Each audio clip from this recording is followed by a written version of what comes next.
द्विन्वतितमः सर्गः 92वां सर्ग। रावण का शोक तथा सुपार्श्व के समझाने से उसका सीता वध से निवृत्त होना। रावण के मंत्रियों ने जब इंद्रजित के वध का समाचार सुना, तब उन्होंने स्वयं भी प्रत्यक्ष देखकर इसका निश्चय कर लेने के बाद तुरंत जाकर दशमुख रावण से सारा हाल कह सुनाया। 1।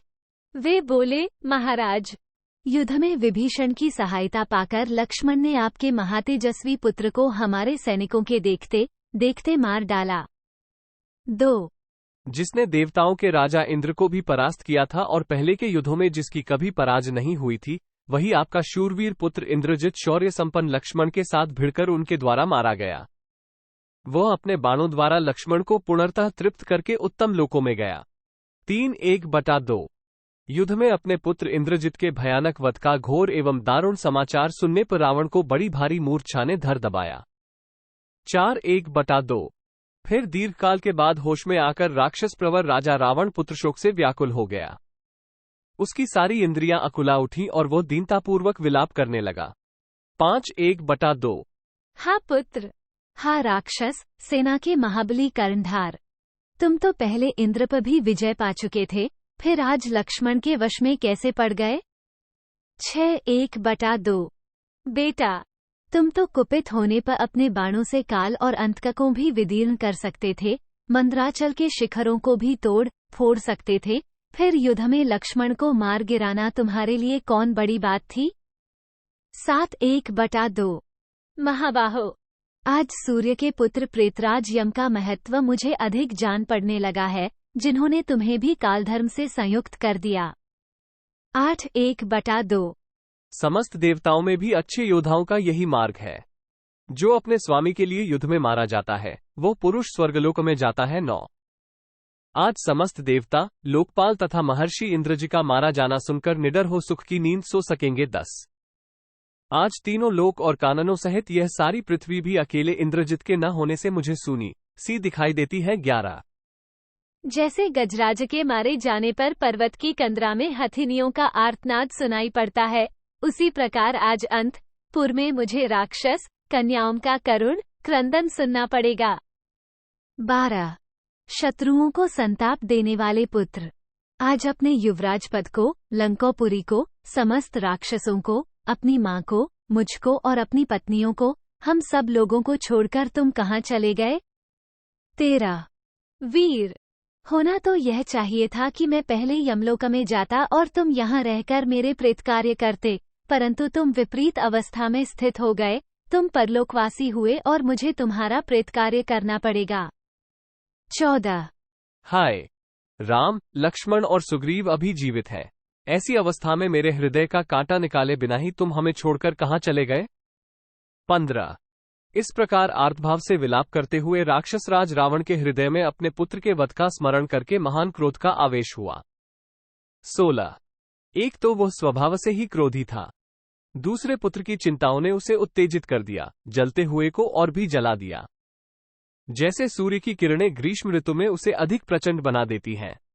17 ललाट में टेढ़ी भौहों के कारण वह उसी तरह शोभा पाता था, जैसे प्रलयकाल में मगरों और बड़ी बड़ी लहरों से महासागर सुशोभित होता है। 18 जैसे वृत्रासुर के मुख से धूम सहित अग्नि प्रकट हुई थी, उसी तरह रोष से जम्भाई लेते हुए रावण के मुख से प्रकट रूप में धूमयुक्त प्रज्वलित अग्नि निकलने लगी।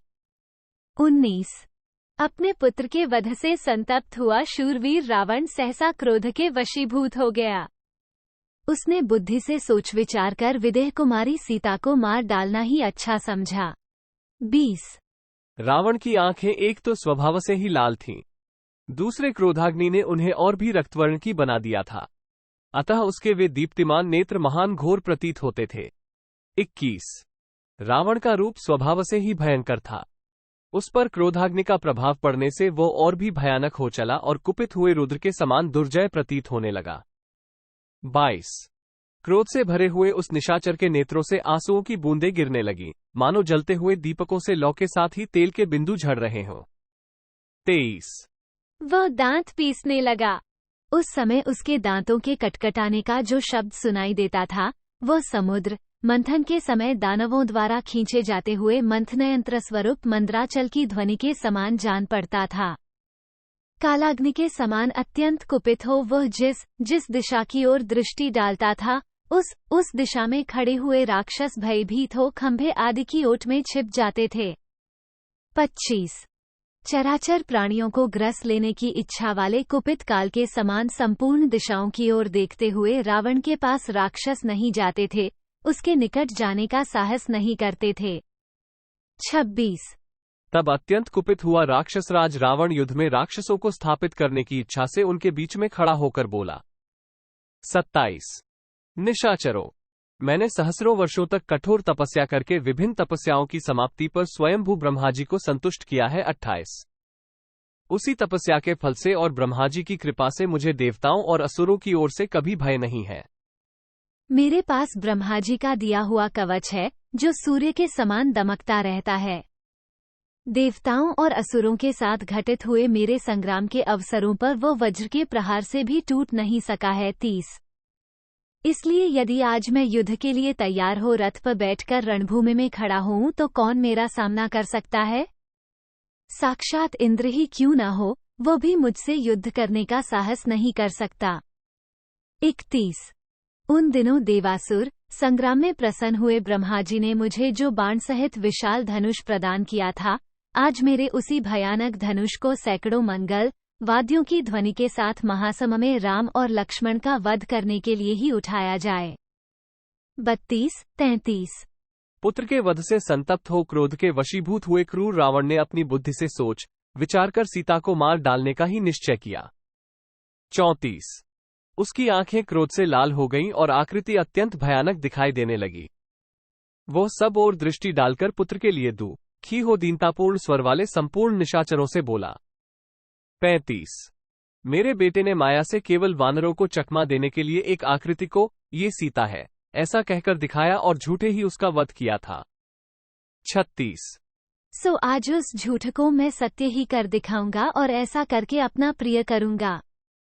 उस क्षत्रियाधम राम में अनुराग रखने वाली सीता का नाश कर डालूंगा। मंत्रियों से ऐसा कहकर उसने शीघ्र ही तलवार हाथ में ले ली जो खड्गोचित गुणों से युक्त और आकाश के समान निर्मल कांति वाली थी। उसे म्यान से निकालकर पत्नी और मंत्रियों से घिरा हुआ रावण बड़े वेग से आगे बढ़ा। पुत्र के शोक से उसकी चेतना अत्यंत आकुल हो रही थी। 38-39 वह अत्यंत कुपित हो तलवार लेकर सहसा उस स्थान पर जा पहुंचा जहां मिथिलेश कुमारी सीता मौजूद थीं। उधर जाते हुए उस राक्षस को देखकर उसके मंत्री सिंहनाद करने लगे। 40 वे रावण को रोष से भरा देख एक दूसरे का आलिंगन करके बोले, आज इसे देखकर वे दोनों भाई राम और लक्ष्मण व्यथित हो उठेंगे। 41 क्योंकि कुपित होने पर इस राक्षसराज ने इंद्र आदि चारों लोकपालों को जीत लिया और दूसरे बहुत से शत्रुओं को भी युद्ध में मार गिराया था। 42 तीनों लोकों में जो रंतभूत पदार्थ हैं उन सबको लाकर रावण भोग रहा है। भूमंडल में इसके समान पराक्रमी और बलवान दूसरा कोई नहीं है। 43 वे इस प्रकार बातचीत कर ही रहे थे कि क्रोध से अचेत सा हुआ रावण अशोक वाटिका में बैठी हुई विदेह कुमारी सीता का वध करने के लिए दौड़ा। 44 उसके हित का विचार करने वाले सुहृद उस रोष भरे रावण को रोकने की चेष्टा कर रहे थे, तो भी वह अत्यंत कुपित हो जैसे आकाश में कोई क्रूर ग्रह रोहिणी नामक नक्षत्र पर आक्रमण करता हो, उसी प्रकार सीता की ओर दौड़ा। 45 उस समय सती साध्वी सीता राक्षसियों के संरक्षण में थीं। उन्होंने देखा क्रोध से भरा हुआ राक्षस एक बहुत बड़ी तलवार लिए मुझे मारने के लिए आ रहा है। यद्यपि उसके सुहृद उसे बारंबार रोक रहे हैं तो भी वो लौट नहीं रहा है। इस तरह तलवार ले रावण को आते देख जनक नंदिनी के मन में बड़ी व्यथा हुई।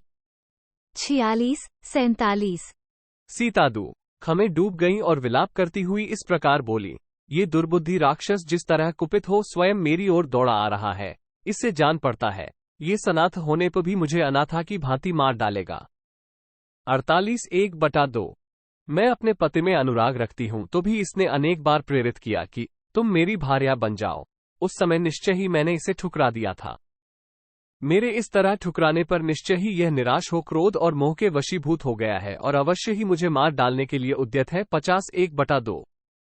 अथवा इस नीच ने आज सम्रांगण में मेरे ही कारण दोनों भाई पुरुष सिंह श्रीराम और लक्ष्मण को मार गिराया है। 51/1/2। क्योंकि इस समय मैंने राक्षसों का बड़ा भयंकर सिंहनाद सुना है। हर्ष से भरे हुए बहुत से निशाचर अपने प्रियजनों को पुकार रहे थे। 52/1/2। अहो! यदि मेरे कारण उन राजकुमारों का विनाश हुआ तो मेरे जीवन को धिक्कार है, अथवा ये भी संभव है कि पापपूर्ण विचार रखने वाला ये भयंकर राक्षस पुत्र शोक से संतप्त हो श्रीराम और लक्ष्मण को न मार सकने के कारण मेरा ही वध कर डाले। 53/54। मुझ क्षुद्र मूर्ख नारी ने हनुमान की कही हुई वो बात नहीं मानी। यदि श्रीराम द्वारा जीती न जाने पर भी उस समय हनुमान की पीठ पर बैठकर चली गई होती तो पति के अंक में स्थान पाकर आज इस तरह बारंबार शोक नहीं करती। 55/1/2।